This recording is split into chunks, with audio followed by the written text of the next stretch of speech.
Welcome to Bicycle Retail Radio, the bicycle industry podcast that brings retailers, vendors, advocates, and thought leaders to the mic for honest discussions about the latest issues facing retailers while taking an in-depth look at the person within the profession.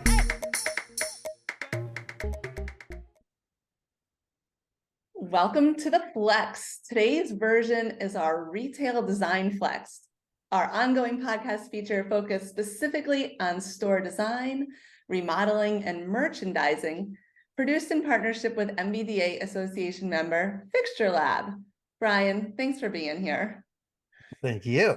All right, I'm Heather Mason, NBDA president, and I am thrilled to bring you this new feature. Fixture Lab has been in the bike shop design and merchandising world for years, and they know how hard it can be. They also know what works. They create hard-working solutions for bicycle dealers every day, and this has paid off big time for many shops around the country.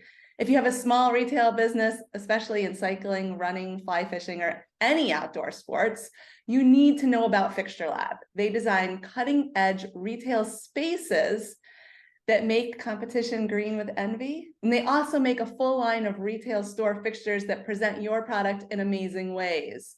If you're listening online and you haven't heard of Fixture Lab, check out Fixture Lab online at fixturelab.com.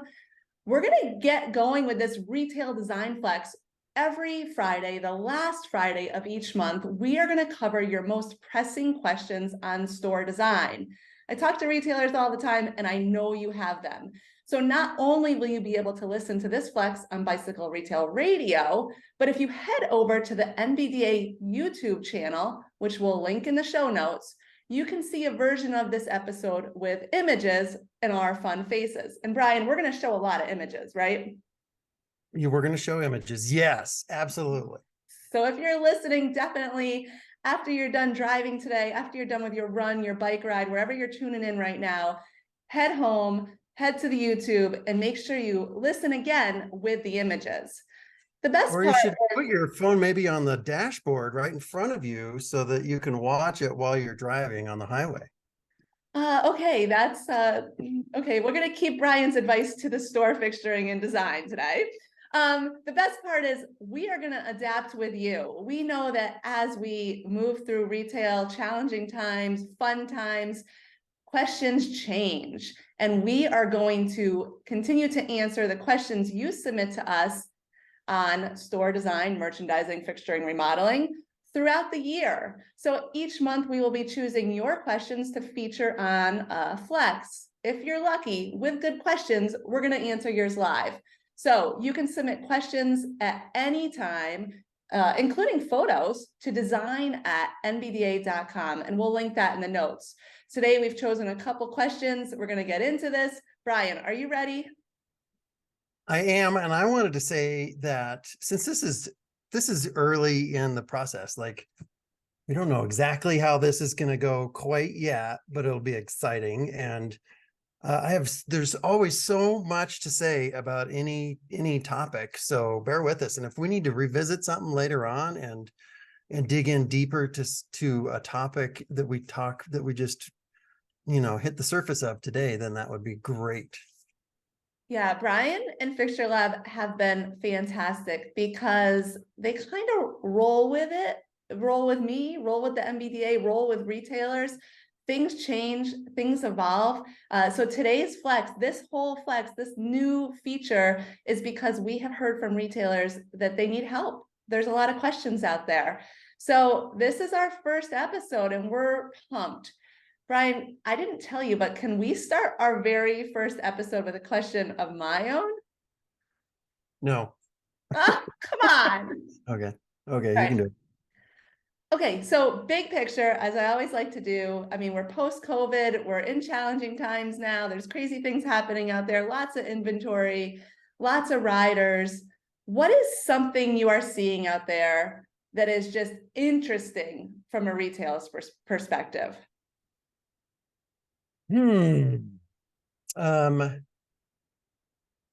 Okay, this is going to be I don't know. It's probably not what you're expecting.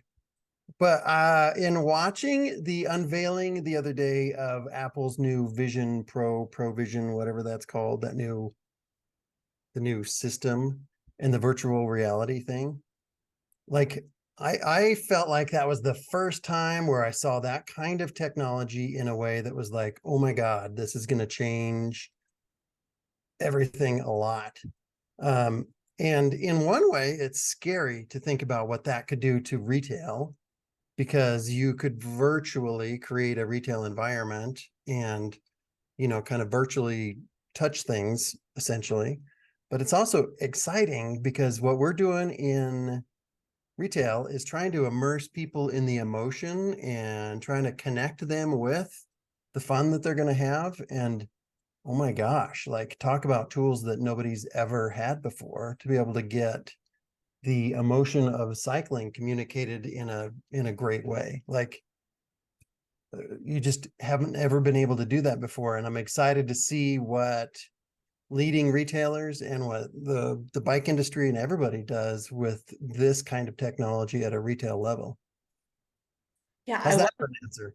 I wasn't even thinking you were gonna go there, but I'm thinking about like the way that like 4D is evolving and virtual reality and dressing rooms that are like way cool, and all this has technology has really just changed what we're able to do in store and how people interact with our displays and products and our sales staff. So yeah, okay, I'm with you on that one. I like that one.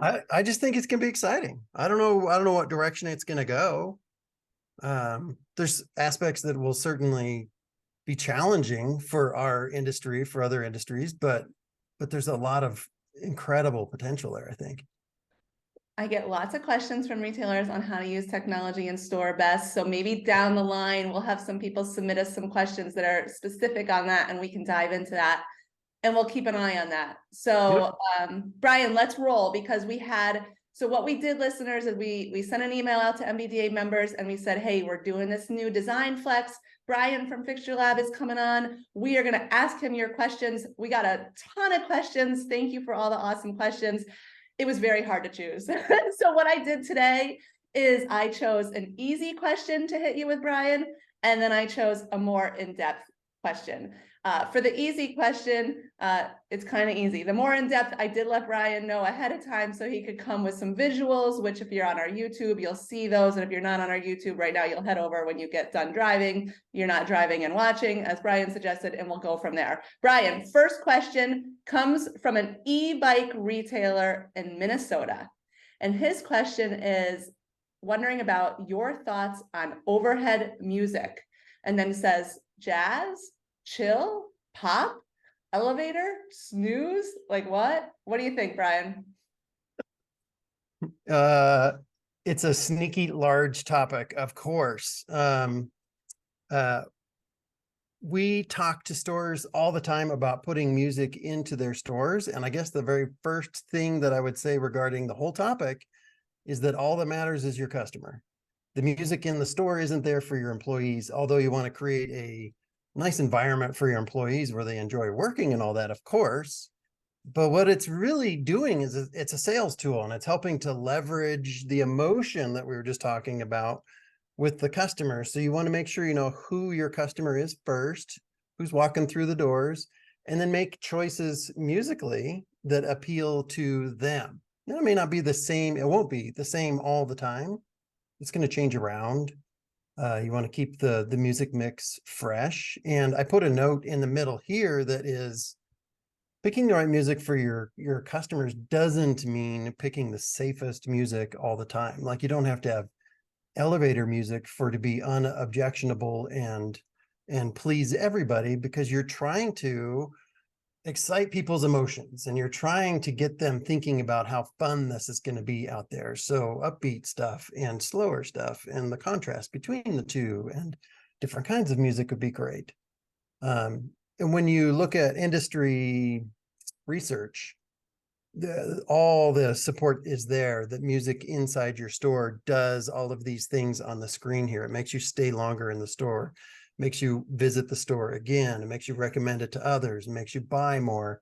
So this is a sales tool that that you need to think about your customer first on.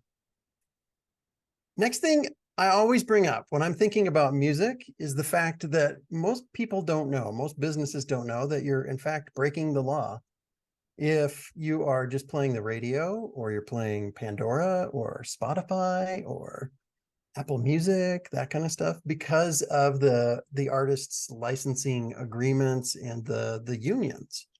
So you're actually breaking the law, and there's super easy ways around that. The biggest, easiest way is to simply get a music service for your business that is a commercial music service, because they pay the licensing fees. Yeah, I had no idea that, Brian. Right. Well, most people don't. And I've never heard of someone being taken off to jail because they were playing music like that. But if you want to be on the up and up, and you want to take care of, the other industries that support your industry, then that's the way to go. So the music services that I'm talking about, this goes right back to making the right selection of music in your store.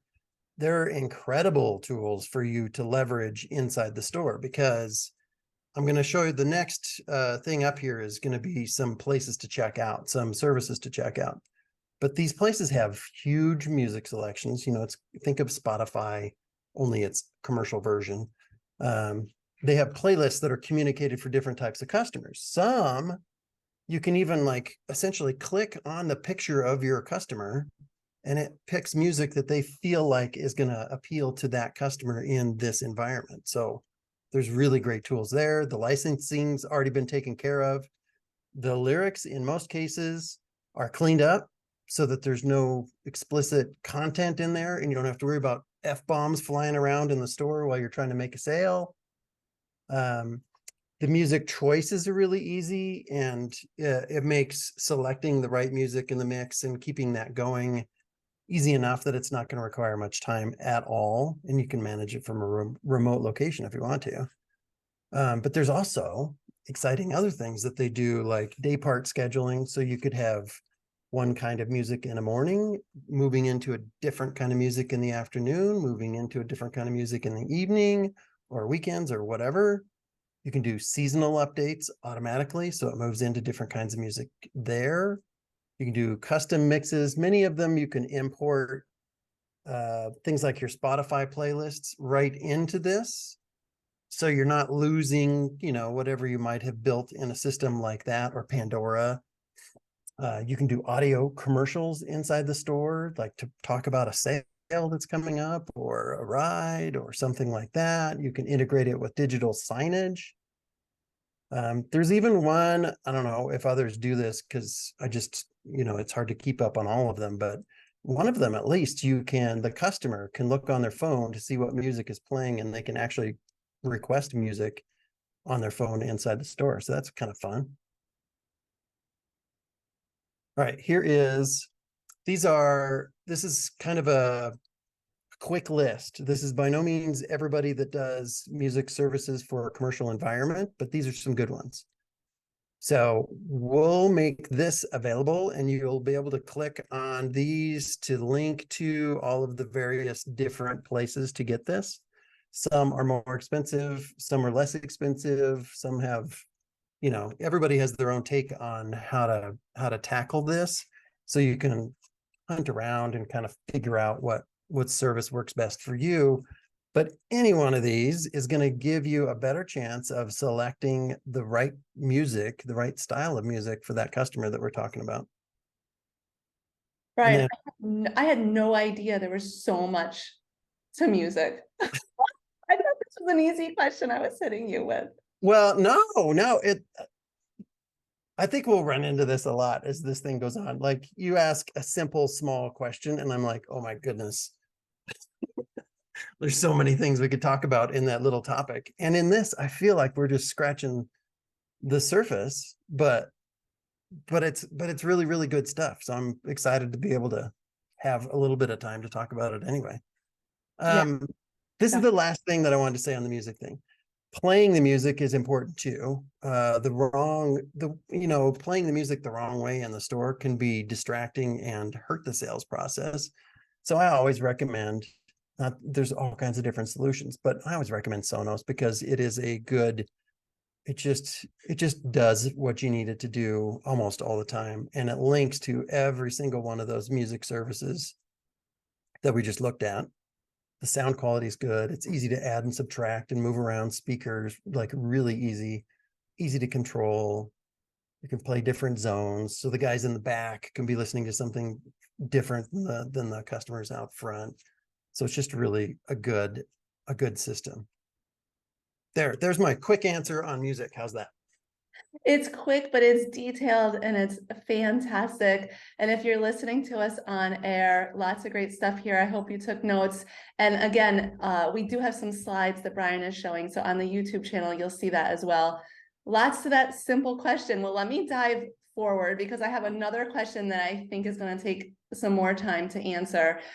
So this comes from a retailer friend of ours who has multiple locations in both Massachusetts and Connecticut. And he writes with what I think a lot of retailers are thinking maybe or have found themselves in. So he wants to ask specifically what would make the greatest impact on store design. His constraints is that they're on a limited budget and they have their 1980s slat wall store that has homemade wood bike fixtures, but they want to make it more modern. And the question is, where do I start? Like, do we break up the slat wall? Do we add new fixtures, attack the lighting, the flooring, just update the bike displays? What would make the greatest impact? And I know this retailer sent some photos as well. So great question. One more time for a refresh. What can we do that would make the greatest impact? Brian, I'm going to turn it over to you. Okay, so stop that for a second. This is a fun example because we got the question and we didn't have pictures at that point. And I was talking with Heather and I'm like, oh my goodness, like how to answer that. And rather than just saying, I don't know, decided that I would attack it a different way. So I put together a list that you'll see in a second here that walks you through all kinds of important topics and helps you to prioritize things if you're in the situation that this dealer's in. And then we got the pictures from the store while I was working on that. And it's really fun to see the list and then look at actual pictures of the store to connect that list with the real environment. So let me connect this. Okay, you can see that now, right? Since everybody's store is different, every challenge is different. It's not like I could always say, well, step one is to remove the slat wall, or step one is to treat the ceiling differently, because everybody's store is different. So what I did was I came up with a spreadsheet that you'll also be able to download. We'll give you the link. I don't know, Heather, how you handle that, but yeah, the link's going to be in the show notes. We'll have a great resource right online. So really excited about this. And we'll be able to, because this is served up through Google, I'll be able to update this if new topics come, to our mind, or if people ask good questions and we want to add some more to this, so we can always keep it up to date. What it is, it's a list that it's not going to give you all the answers, but it sure is going to shed some light on how to prioritize things. So I built it with these categories over to the far left of overall, the brand, the flow, store fatigue, merchandising, product mix, that kind of stuff. Then I have specific topics or questions for the most part down here, which start the thought process, start you thinking about what might be not working well and what really works well in the store. So I would suggest that you go through this with your store in mind, take notes for each one of the lines there. Then I put in a priority ranking column here. It's going to be your form. You can do whatever you want to, but I thought it would be interesting to be able to enter a number in here for each line item from 1 to 10, or you could make it from 1 to 100. It doesn't matter, but the higher the number, the higher the priority it feels like for that item. And then when you have the list finished, you can go down the list and just see where the highest numbers are. And that starts to shed light on what might be the things that you need to attack first. And it's tough. Like I know, because you don't have pricing for things. So you might say, we need to do this to the store, but you don't have how much that costs. So maybe a non-starter to do that thing. If you want help, we're always here at Fixture Lab to help you think that through. Heather's there to help you think that through. We're not going away. So do that. And then I also put in a column for ideas. Anything that comes to mind as you're going through that. This is a great resource. So for our listeners, you definitely want to make sure that you head over to the NBDA website, and we'll link to this quick store evaluation. Brian has really gone through and provided you a template to really look at your store, make some notes, rank items based on priority, and then have some ideas. And you can get these ideas through submitting questions to our podcast, from listening to our podcast, from looking at other stores, talking with your customers, with your staff. So this is a great resource. Brian, really, really thankful for you putting this together. No problem. This is good for us too. I want to go down. I just want to touch on a few things in the list, and then I want to show you actual pictures of the store that was being asked about when this came about. I start off with customers again, because you need to understand who's coming into the store and who you're trying to serve and whose emotions you're trying to ignite in the store. You need to understand that in a really good way before you're going to be able to make any environment speak to them. So that's thing number one. Like, do you know your customer? Are they the same today as they're going to be tomorrow? Has it changed a lot? And then I ask things like, if they were 110% honest with you, how would they evaluate your store? Or what do they rave about in terms of your existing store? What would they love to see in it? What parts of the store work the best? How much longer do you expect to be in the space? That's a big question, because if you've got a lease that runs out in 2 years and you're going to dig in for a big project, it might be may not be a great time to dig into as big of a project as you think. Are there concerns about ADA accommodations? Does the space have any big issues like HVAC or roof leaks or other damage or electrical challenges?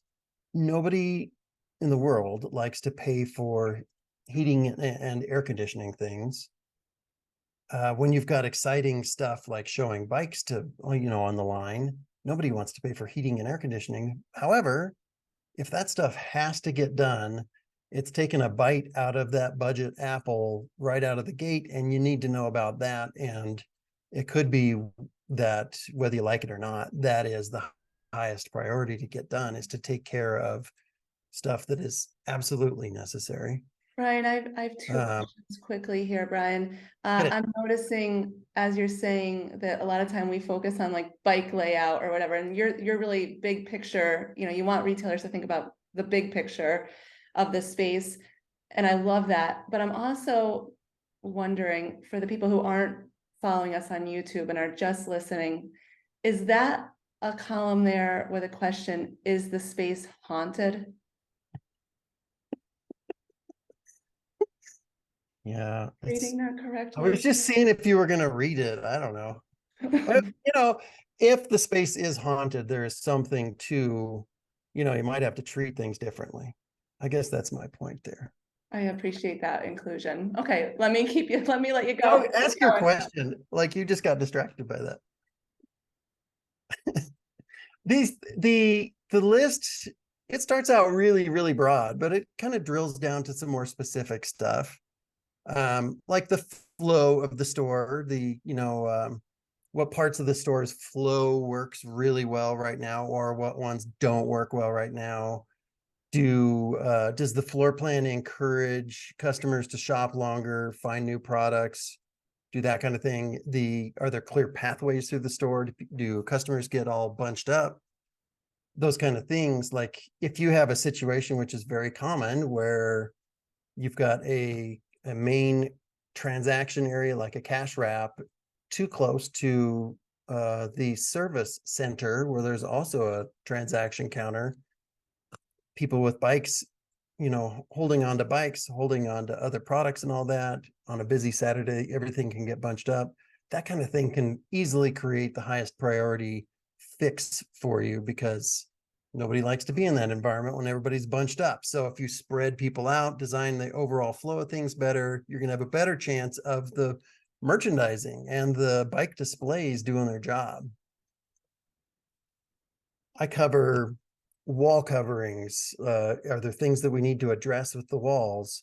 The merchandising, are the products organized well? Are there areas that aren't pulling their own weight in terms of making products look good? Like, how do you prioritize that? Do you have a lot of product redundancy on the floor? Are there fixtures that are broken or not used, or blank spots in the store? Are the sight lines good through the store? If you have bikes hanging from the ceiling, which is a terrible thing for customers. I go into the product mix and the service area, and whether you have enough room for that, and whether your service has changed over the years. Like, are you accommodating everything in the new world of providing service to bikes these days? I'm thinking specifically of electric bikes, because they have a lot of different requirements than the old-fashioned analog bikes. Lighting. Is your lighting ancient? Is the technology old? Are there lights that don't work? Are the products lit well? Is it everything that it could be on that front? The AV, audio and video, and have you got screens that don't work? Do you have a good sound system? Graphics. Are we telling the stories that get people's emotions going inside the store in a great way? And then interior signage. Are you helping the customer with wayfinding signage and logos and things like that to help them navigate your space? The list is so great. I think I know any retailer who took this and walked through their store would find incredible value in this exercise, Brian. I'm sensitive to, like, I picture, I know the person that sent in this question, and I know he would fill this out and say, all right, I did this and I still have no clue. Which I understand. I empathize with that. However, it's not like you don't know anything here. You know a lot of things about the space, and you're going to have a good gut feel for where the priorities need to be. It could be you get to the bottom of this and you have 10 priorities, and then the next level of discussion has to happen where you call in us, or you talk to someone else and you say, all right, here's all the 10 priorities. How do I rank these things? How do I attack them? What makes sense? I find it can be overwhelming. I find, like, I hear from retailers, I know I need to do this. I know I need to freshen the paint up. I know I need to do the lights. And then they just 3 months, 4 months, 5 months later, it's still, I know I need to, but it's like, where do I start? Where do I even begin? So the question is, like, what would have the most impact? So you're saying prioritize, and then Something just came to mind. An example of the priorities over the years, I've heard a lot of times when we're looking at remodeling a store, the first thing that the customers, that my client or the store says, is that they want to put in showers for the employees, which is great. I mean, people are riding their bikes in. It feels very necessary. That's a great thing. There's a lot of hidden costs and a lot of hard things to tackle when you're going to put a shower into a store, potentially. So picking the wrong things, like getting fascinated with the wrong things before you've looked at this whole list to see from a customer's perspective and a brand perspective and a merchandising, from all those different perspectives, what makes the biggest dent. That's going to help you prioritize in the big picture, instead of just getting fascinated with something like adding a shower or tossing a big new bike display that you're not positive you have even room for. Yeah, I'm going to show the inside of the store that the question came from. oh, this is a great photo. I I blurred out the store's name in any of the photos to protect the innocent. Um, and I almost don't have to, because we have all seen this store. You know, as we walk through this, it feels so familiar. Like every city in America has this store. It's got different names on it, but it's the same store. So keeping in mind that list that we were just looking at, when I look at this photo, things that popped into my mind are the aged out product that's on the wall. Like there's some things like a banana seat. I mean, if you want to feel good about your store, come look at this photo. I'm sorry. Well, but okay, I want to This is give, not gonna be like one of those before and after, like where I you're. want to defend the retailer. They spent, over the years, they spent 1 million hours in here, and they sold a lot of product and they served a lot of happy customers.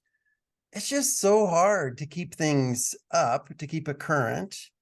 And you don't want to have a bunch of product that is sitting in the back room that's never going to have a prayer of getting sold because you're not showing it.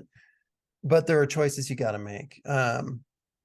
So aged out product, there's burned out lights here. There's old fashioned light technology that would be an easy one to fix. And it's really holding them back here. Let me show the next one. This feature here, the shelving unit that holds the tubes.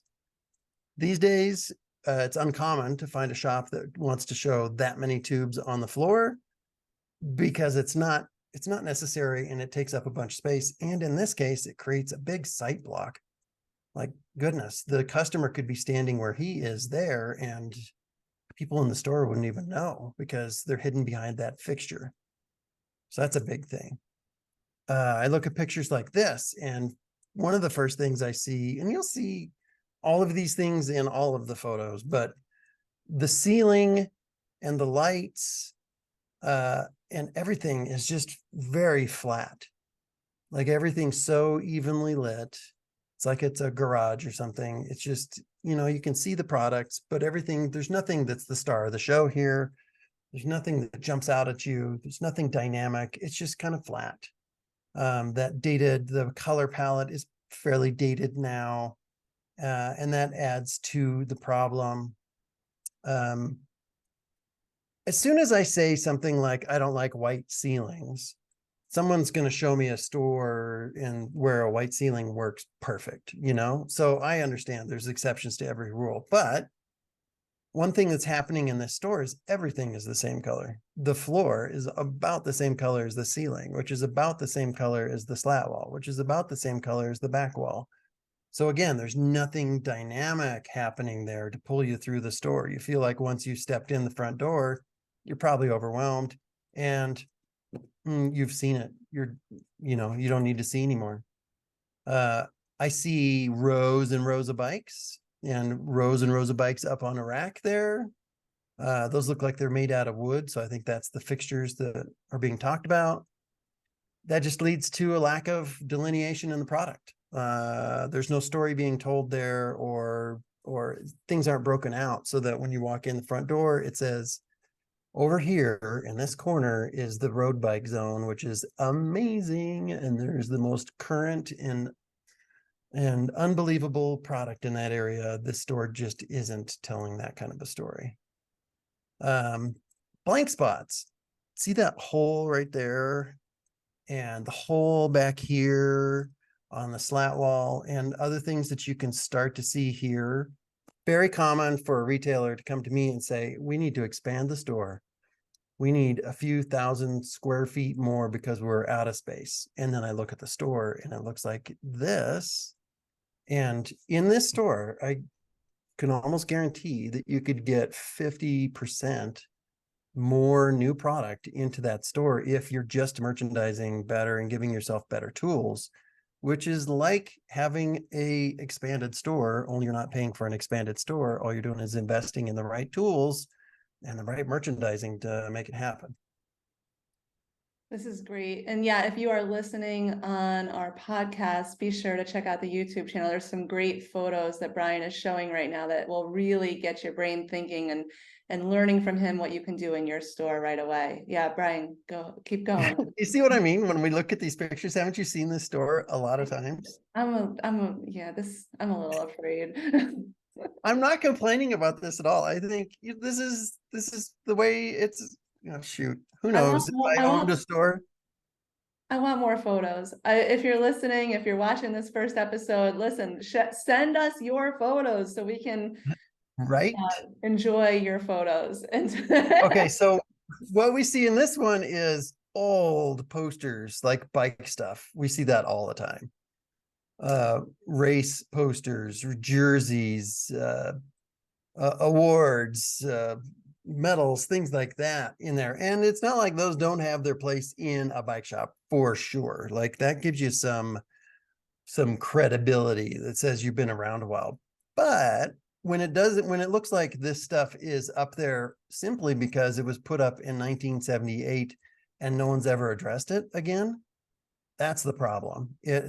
You should make maybe it's a museum kind of an area where you really tell the story of what's going on there and how long we've been around and limited to that. But this kind of a thing just makes it feel like people haven't addressed this in too long. And then I also see creeping clutter, which is really tough to handle in a retail environment with bikes, because stuff just happens like that. So I empathize with that situation. Here's another couple things. There's product redundancy in this store. I can't see with enough detail to tell exactly, but I can guarantee you there are repeats on these racks that are on the wall. And that kind of a product just doesn't benefit from being repeated. You could have the duplicates in the back, and you show and you feature and merchandise the unique versions out front, so that you save wall space and you don't have to expand the store, and you can get more incredible products in telling great stories. The sense I get from this store, and I haven't seen a floor plan, these photos are the only ones I've seen.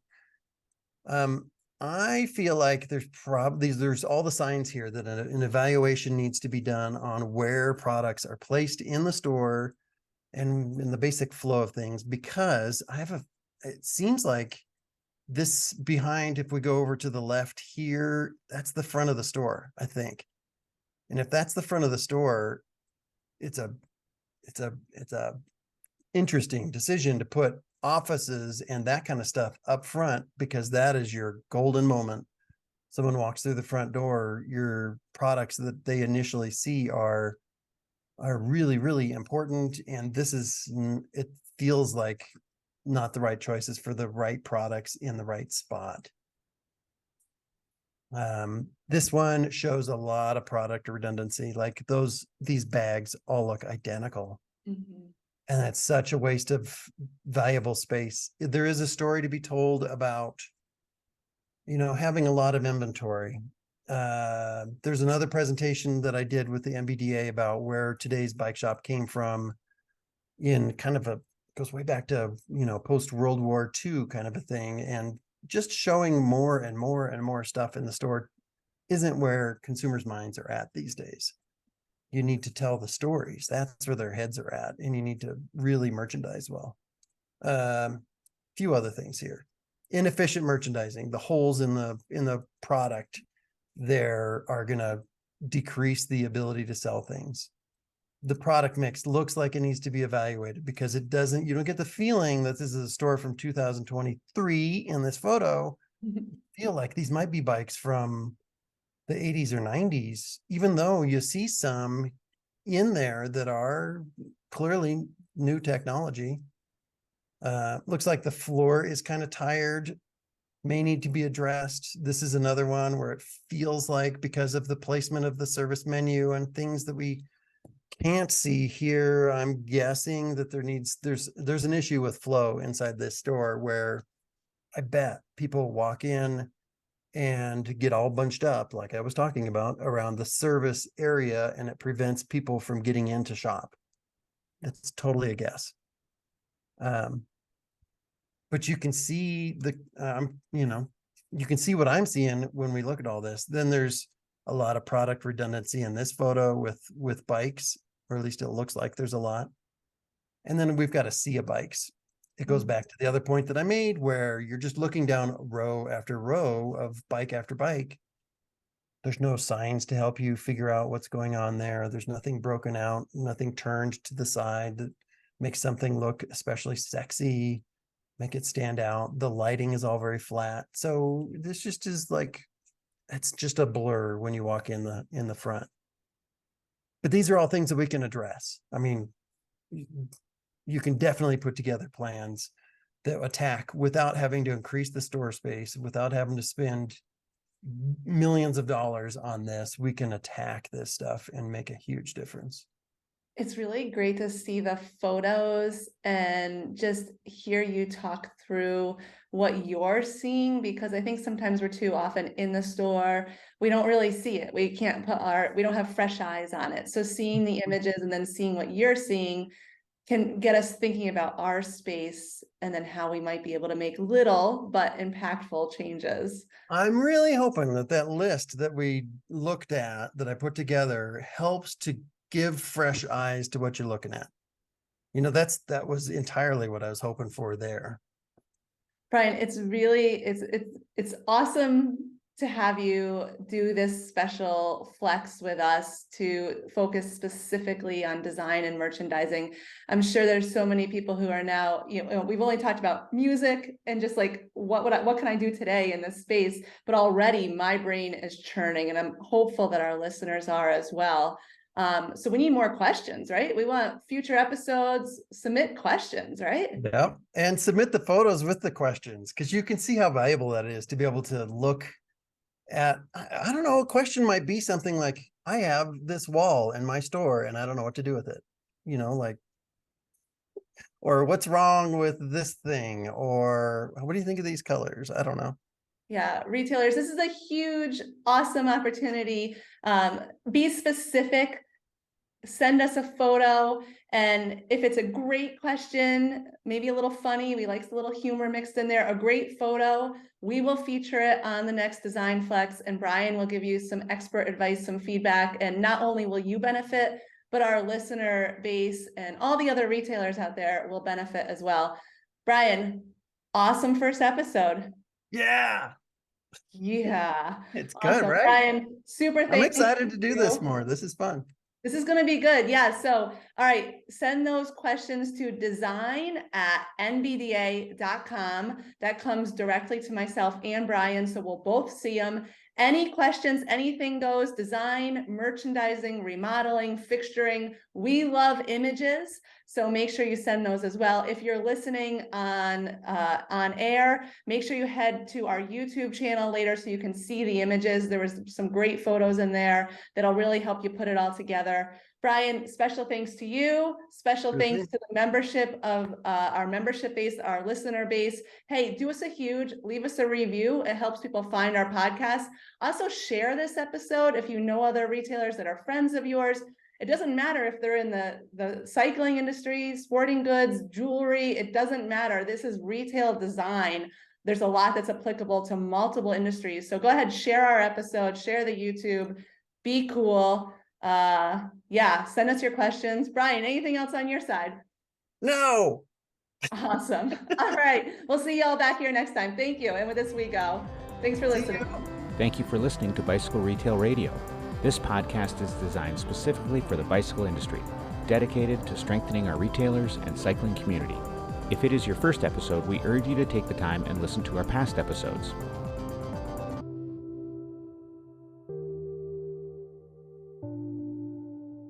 Support the show by first subscribing, then share your favorite episode online with friends. You can go one step further and leave a review. It helps members of our industry find our podcast. Special thanks to NBDA Development Director Rochelle Scouten for editing and promotional graphics. Music provided by Joel Picard.